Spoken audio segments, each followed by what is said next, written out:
Kakšna je pravna ureditev glede sovražnega govora pri nas v Sloveniji? Ureditev je vedno lahko boljša, kot pa je, vedno so rezerve, vendar problem morda ni toliko v pravni ureditvi, kot je lahko v uporabi veljavnih predpisov. Vsak izmed nas bi moral imeti določeno samoomejitev, poleg tega pa izobraževanje, osveščanje na tem področju, to so glavni elementi, namreč ne gre za represijo, gre za preventivo, da do sovražnega govora sploh ne pride. Sovražni govor je čisto normalno opredeljen oziroma je opredeljen v Kazenskem zakoniku, ko jaz zoper nekoga drugega, ravno zaradi neke njegove značilnosti, mu to značilnost recimo učitam in mu recimo, ne vem, želim nekaj slabega, mu grozim z odvzemom življenja, ga pač zaničujem. In problem, ki ga tukaj vidimo, in ravno to, kar je bilo danes tudi na okrogli mizi najbolj izpostavljeno, je, da tisti, ki uporabljajo sovražni govor, oziroma tisti, ki se ga poslužujejo, ne ločijo od tega, kdaj ta govor preide meje, da je normalen govor in je zaščiten z svobodo izražanja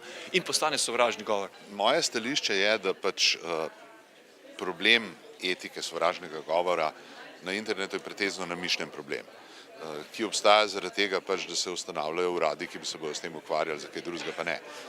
Obstojajo problemi na internetu, ni sploh vprašanje, ampak te probleme rešujejo strokovnjaki, tipično ne politiki.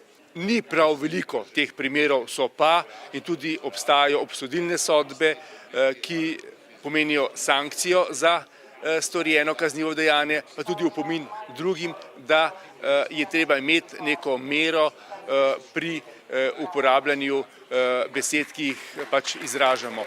Po eni strani seveda vsak ima pravico do svojega mnenja, vprašanje pa je, na kakšen način, s kakšnimi besedami to svoje mnenje pove. Če nekdo s svojim obnašanjem, svojim pisanjem na internetu, recimo, preveč ljudi užali, se pač z njim ne bojo več pogovarjali in pač ne bo imel s kom komunicirati in bo s tem ta zadeva odmrla.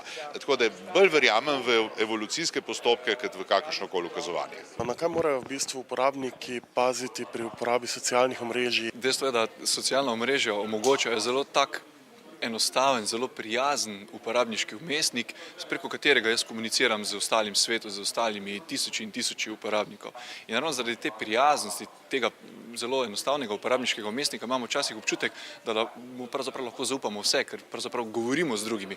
Ampak dejstvo je, da ko mi objavljamo slike, ko objavljamo vsebine na Facebooku in ostalih socialnih omrežjih, se premalo zavedamo, da mi pravzaprav dajemo naše osebne podatke, na podlagi katerih potem te privatne firme, socialna omrežja, Facebook in tako dalje, kujejo velike dobičke. Danes so otroci že v mladi starosti, ko razumejo, kaj se dogaja in je treba začeti z izobraževanjem, z osveščanjem v čim zgodnejši mladosti. Ta moderna doba s Facebookom, z vsemi temi možnostmi komunikacije terjajo, da mladino pripravimo na to, kaj v življenju je tudi na teh novih področjih medijev.